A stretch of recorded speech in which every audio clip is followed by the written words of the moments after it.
रात के 2 बजे मुंबई का वो इलाका पूरी तरह सन्नाटा ओढ़े हुए था। ऊंची ऊंची इमारतें जिनमें दिन भर रोशनी और शोर रहता था, अब अंधेरे में चुपचाप खड़ी थी। हवा में समुद्र की हल्की नमी थी, लेकिन उसमें एक अजीब सी बासी गंध खुली हुई थी, जैसे कहीं पास में कुछ पुराना और सड़ता हुआ पड़ा हो। सड़क की बत्तियां मध्यम जल रही थी, मानो किसी ने उनकी रोशनी को दबा दिया हो। दूर कहीं कुत्ते के भौंकने की आवाज आई और फिर अचानक थम गई। एक पुरानी छोड़ी हुई इमारत के बाहर की दीवारों पर काई जमी हुई थी और खिड़कियां टूटी हुई थी।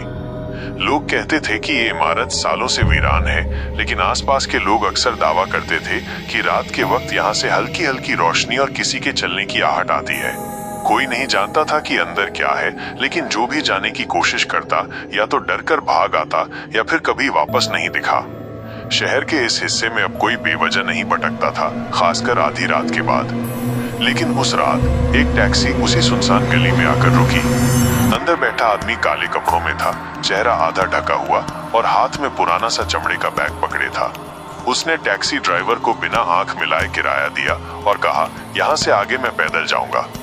ड्राइवर ने हैरानी से पूछा, साहब यहाँ रात में कोई नहीं आता, ये इलाका ठीक नहीं है। उसने सिर्फ एक हल्की ठंडी मुस्कान दी और उतरकर गली में आगे बढ़ गया। उसके कदमों की आवाज सूनी सड़कों पर गूंज रही थी। हर मोड़ पर अंधेरा और गाढ़ा होता जा रहा था, जैसे किसी ने रात को और भी काला कर दिया हो। अचानक एक टूटी हुई स्ट्रीट लाइट के नीचे से गुजरते वक्त उसके पीछे से बहुत हल्की सी सरसराहट की आवाज आई, मानो किसी ने जमीन पर घसीटते हुए पैर बढ़ाए हों। वो रुका, लेकिन पीछे कुछ नहीं था। हवा स्थिर थी और सन्नाटा इतना गहरा कि अपने दिल की धड़कन तक सुनाई दे रही थी। उसने आगे कदम बढ़ाया, लेकिन इस बार आवाज साफ थी, किसी के नंगे पैर गीले फर्श पर चलते हुए। ठंडी हवा का एक झोंका आया और उसके साथ एक मीठी सी लेकिन सड़ी हुई गंध भी। वो गली के उस मोड़ पर पहुंच गया जहां से वो छोड़ी हुई इमारत दिखती थी। टूटी खिड़की से अंधेरे के बीच हल्की सी नारंगी रोशनी टिमटिमा रही थी, जैसे कोई मोमबत्ती जल रही हो। उसने बिना हिचकिचाए दरवाजा धकेला और जैसे ही अंदर कदम रखा, हवा का तापमान अचानक गिर गया। दूर से किसी के फुसफुसाने की आवाज आई, जो धीरे धीरे पास आती गई। तुम आखिर आ गए। उसका नाम आदित्य मल्होत्रा था, पेशे से एक फ्रीलांस फोटोग्राफर, लेकिन असल में वो सिर्फ फोटो नहीं खींचता था, बल्कि छोड़े गए वीरान और भूले बिसरे स्थानों की कहानियां तलाशता था। बचपन से ही उसे अजीब और डरावनी जगहों की ओर खिंचाव महसूस होता था। शायद इसका कारण वो घटना थी जो उसके साथ 12 साल की उम्र में हुई थी। तब वो दिल्ली में अपने पुराने घर में रहता था। एक सर्द रात नींद के बीच उसने अपने कमरे के कोने में खड़ी एक परछाई देखी थी, लंबी, दुबली और चेहरा पूरी तरह अंधेरे में डूबा हुआ। वो परछाई कई मिनट तक वहीं खड़ी रही, फिर धीरे धीरे उसके बिस्तर के पास आकर झुकी और उसके कान के पास फुसफुसाई, हम फिर मिलेंगे। उसके बाद कई साल तक उसे कोई ऐसी घटना याद नहीं थी, लेकिन कभी कभी अकेले में वही फुसफुसाहट कानों में गूंज जाती थी। अब 32 साल की उम्र में वो भारत के अलग अलग शहरों में घूमकर ऐसी ही जगहों की तस्वीरें लेता और उनके बारे में ब्लॉग पर लिखता था।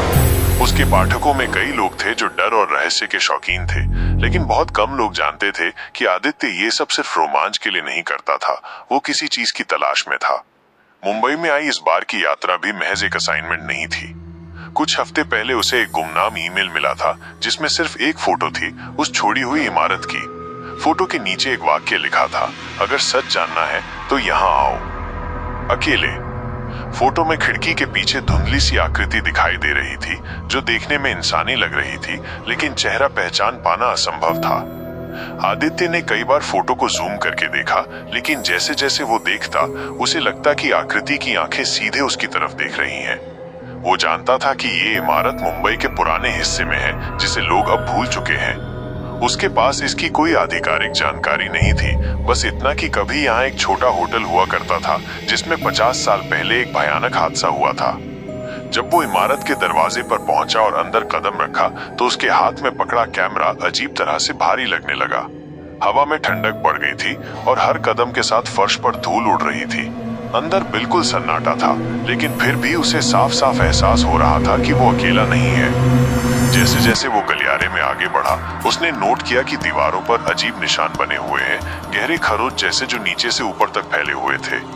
कुछ जगहों पर दीवार का रंग काला पड़ चुका था, जैसे किसी ने आग लगाई हो, लेकिन गंध अब भी हल्की सी मौजूद थी। अचानक ऊपर की मंजिल से धीमी सी आवाज आई, जैसे कोई पुराना लकड़ी का दरवाजा हिल रहा हो। आदित्य ने ऊपर देखा तो सीढ़ियों के कोने पर कुछ हलचल दिखी, लेकिन वहां कोई इंसान नहीं था। और फिर वही फुसफुसाहट जो उसने अपने बचपन में सुनी थी, एक बार फिर उसके कान में गूंजी, हम मिल गए। आदित्य का दिल अचानक तेजी से धड़कने लगा। बचपन की वो आवाज इस वीरान इमारत में सुनना किसी भी तरह से सामान्य नहीं था। उसने कैमरे को ऑन किया और फ्लैश के साथ तस्वीर खींची, लेकिन तस्वीर में सिर्फ टूटी हुई सीढ़ियां और धूल दिखाई दी, कोई आकृति नहीं। वो सावधानी से सीढ़ियां चढ़ने लगा। हर कदम पर लकड़ी चरमराती, मानो बरसों से किसी ने उस पर पैर न रखा हो। ऊपर पहुंचते ही एक लंबा गलियारा सामने आया, जिसमें कई कमरों के दरवाजे आधे खुले थे। दरवाजों के पीछे से अंधेरा और भी गहरा लगता था, जैसे वे कमरे किसी दूसरे समय में कैद हों। पहले कमरे में झांकते ही उसकी नजर एक टूटी हुई मेज और बिखरे कागजों पर पड़ी। कागजों पर अजीब प्रतीक और अनजान भाषा के अक्षर लिखे थे। वो उन्हें पढ़ नहीं सकता था, लेकिन उन्हें देखते ही एक हल्की सी सरसराहट उसके कानों के पास महसूस हुई, जैसे कोई धीमे से सांस ले रहा हो। अचानक गलियारे के आखिरी सिरे से एक दरवाजा जोर से बंद हुआ। आवाज इतनी तेज थी कि पूरा फर्श हिल गया। आदित्य ने तुरंत कैमरा उस दिशा में मोड़ा और फोटो खींची, लेकिन तस्वीर में दरवाजा खुला हुआ दिख रहा था। उसके कान में फिर वही आवाज आई, इस बार ज्यादा साफ और पास से, तुम बहुत देर से आए हो। वो धीरे धीरे गलियारे के उस कमरे तक पहुंचा।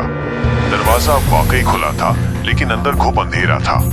उसने टॉर्च निकाली और जैसे ही रोशनी अंदर डाली, उसे दीवार पर कुछ बड़ा और अजीब सा दिखाई दिया। एक पुरानी धुंधली तस्वीर, जिसमें होटल के कर्मचारी और मेहमान खड़े थे। तस्वीर में सभी मुस्कुरा रहे थे, सिवाय एक औरत के जो लाल साड़ी में सबसे पीछे खड़ी थी। उसका चेहरा धुंधला था, लेकिन आंखें बेहद साफ और सीधी आदित्य की तरफ देख रही थी। वो तस्वीर से नजर नहीं हटा पा रहा था, और तभी उसने महसूस किया कि कमरे का तापमान अचानक और गिर गया है। उसके सांस से धुंध निकलने लगी, टॉर्च की रोशनी हल्की कांपने लगी, और पलक झपकते ही तस्वीर से वो औरत गायब हो गई। पीछे से पायल की आवाज आई, धीमी लेकिन हर कदम के साथ पास आती हुई। आदित्य ने मुड़कर देखा। गलियारा खाली था, पर आवाज रुक नहीं रही थी। वो फिर कमरे की ओर देखने लगा, और इस बार दरवाजे के बीचों बीच वही औरत खड़ी थी, ठीक वैसी ही जैसी तस्वीर में थी। लंबे खुले बाल, लाल साड़ी और बिना पलक झपकाए देखती आंखें। उसके होंठ धीरे धीरे हिले, लेकिन कोई आवाज नहीं निकली। फिर अचानक उसने एक झटके से सिर झुका लिया और आगे बढ़ी। आदित्य के हाथ से कैमरा गिर गया और वो पीछे हटते हुए कमरे से बाहर निकलने लगा। लेकिन गलियारे के दोनों सिरों से पायल की आवाज आने लगी, जैसे वो औरत अकेली न हो। आदित्य ने तेजी से गलियारे में पीछे हटना शुरू किया, लेकिन पायल की आवाज अब दोनों दिशाओं से आ रही थी, जैसे 2 या 3 नहीं, बल्कि दर्जनों लोग नंगे पांव उसकी ओर बढ़ रहे हों।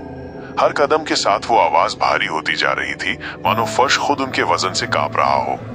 उसने सीढ़ियों की तरफ भागना शुरू किया, लेकिन नीचे उतरते ही पाया कि मुख्य दरवाजा, जिसे उसने खुद खोला था, अब पूरी तरह बंद था। उसने हैंडल घुमाने की कोशिश की, लोहा बर्फ जैसा ठंडा था और हैंडल बिल्कुल नहीं हिल रहा था।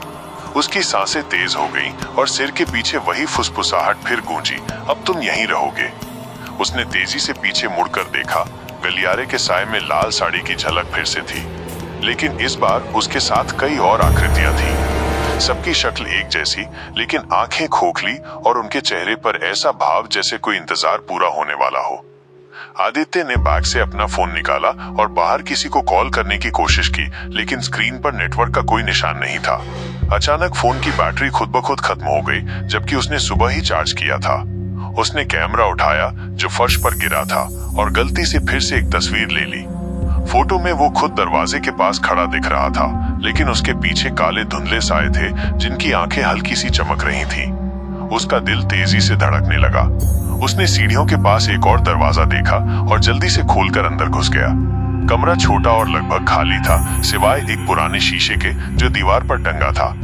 शीशे में उसकी परछाई स्पष्ट दिख रही थी, लेकिन जैसे ही उसने पलक झपकी, परछाई ने खुद ब खुद मुस्कुराना शुरू कर दिया। वो पीछे हटना चाहता था, लेकिन पैर जमीन से चिपक गए थे। तभी शीशे में लाल साड़ी वाली औरत दिखाई दी, जो धीरे धीरे उसके पीछे आकर खड़ी हो गई थी। वो जानता था कि ये कोई भ्रम नहीं था, क्योंकि उसकी सांस उसके कान के पास महसूस हो रही थी। अचानक कमरे का दरवाजा अपने आप बंद हो गया। बाहर से पायल की आवाजें और तेज हो गईं और अब वे दरवाजे पर ठक ठक करने लगी, धीमी, लयबद्ध और हर ठक ठक के साथ आवाजें पास आती जा रही थी। आदित्य ने पूरी ताकत लगाकर दरवाजा खोला और भागते हुए फिर गलियारे में आया। लेकिन इस बार गलियारा वैसा नहीं था। उसके दोनों तरफ अंतहीन दरवाजे थे, जैसे इमारत ने अपना आकार बदल लिया हो। हर दरवाजे के पीछे से धीमी हंसी आ रही थी और कहीं कहीं किसी के रोने की आवाज भी। वो समझ गया कि ये इमारत सिर्फ एक जगह नहीं है, ये किसी तरह का जाल है और जो इसमें आता है वो बाहर नहीं जा पाता। गलियारे में दौड़ते दौड़ते आदित्य की सांसें फूल गई थीं, लेकिन दरवाजों की अनगिनत पंक्तियां खत्म होने का नाम नहीं ले रही थी। हर कुछ कदम पर कोई दरवाजा हल्का सा खुल जाता और अंदर से ठंडी हवा के साथ धीमी सी फुसफुसाहट निकलती, मानो कोई उसे बुला रहा हो। उसने नजरें झुका ली, लेकिन पायल की आवाज फिर से सुनाई देने लगी। अब वो सिर्फ एक दिशा से नहीं, बल्कि हर तरफ से आ रही थी। अचानक एक दरवाजा अपने आप चौड़ा खुला और अंदर से अजीब नारंगी रोशनी झलकने लगी। आदित्य ने एक पल को रुककर सोचा, लेकिन पीछे से आती पदचाप की आवाज और तेज हो गई। उसके पास और कोई रास्ता नहीं था। वो दरवाजे के भीतर चला गया। अंदर एक विशाल हॉल था, जिसके बीचों बीच पुराना रिसेप्शन काउंटर और लकड़ी की कुर्सियां रखी थी। दीवारों पर पुराने कैलेंडर और फटे हुए नोटिस लगे थे, जिन पर तारीखें 50 साल पुरानी थीं। लेकिन उसकी नजर उस बड़े बोर्ड पर पड़ी, जिसमें होटल के सभी कर्मचारियों की तस्वीरें लगी थीं। उसने बोर्ड को गौर से देखा। एक एक फोटो पुरानी और धुंधली थी, लेकिन सबसे नीचे की पंक्ति में एक तस्वीर ने उसका दिल रोक दिया। वो तस्वीर किसी और की नहीं, बल्कि उसके अपने पिता की थी, जो उसकी बचपन की यादों में कभी इस होटल में काम करने का जिक्र नहीं करते थे। तस्वीर के नीचे उसका नाम लिखा था और उसके पास खड़ी वही लाल साड़ी वाली औरत थी, जिसका चेहरा फिर से धुंधला था, लेकिन आंखें उसी की तरफ देख रही थी। उसका सिर घूमने लगा। तभी पीछे से वो धीमी, खिंची हुई आवाज आई, तुम्हारे पिता को भी हम यहीं मिले थे। उसने पलट कर देखा। लाल साड़ी वाली औरत अब कुछ ही कदम दूर थी। उसके पीछे कम से कम दर्जनों परछाइयां खड़ी थीं। सबकी आंखें खोखली, चेहरे बिना भाव के, लेकिन सबकी नजरें उसी पर टिकी हुई। उन्होंने हमें छोड़ने की कोशिश की थी, औरत ने धीरे धीरे हाथ बढ़ाते हुए कहा, लेकिन वे जा नहीं पाए। आदित्य का दिमाग दौड़ने लगा। क्या उसके पिता कभी इस होटल से बाहर नहीं निकले?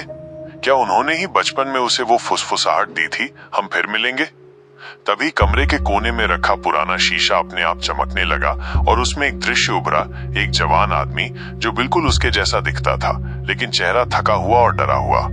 वो आदमी गलियारे में भाग रहा था, ठीक वैसे ही जैसे आदित्य अभी भाग रहा था।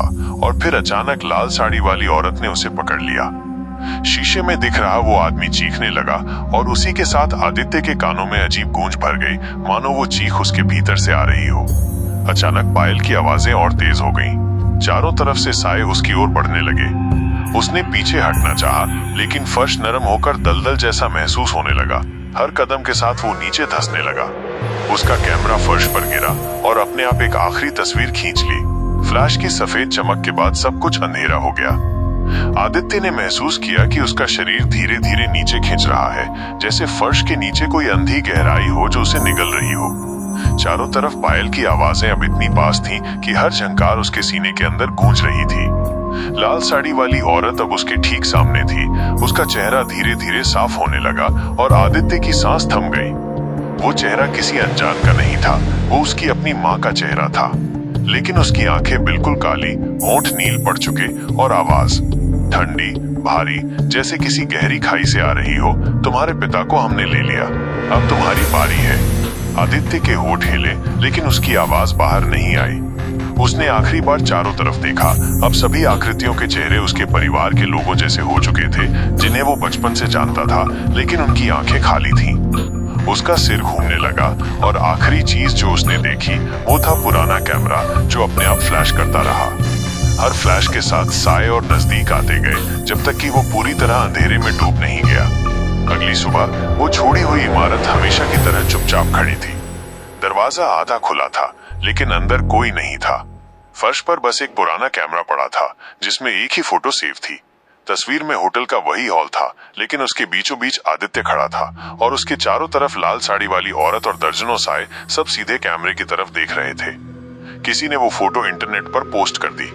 पोस्ट के नीचे सिर्फ एक लाइन लिखी थी, अगर इन्हें पहचानते हो तो देर मत करो, ये तुम्हें भी ढूंढ लेंगे।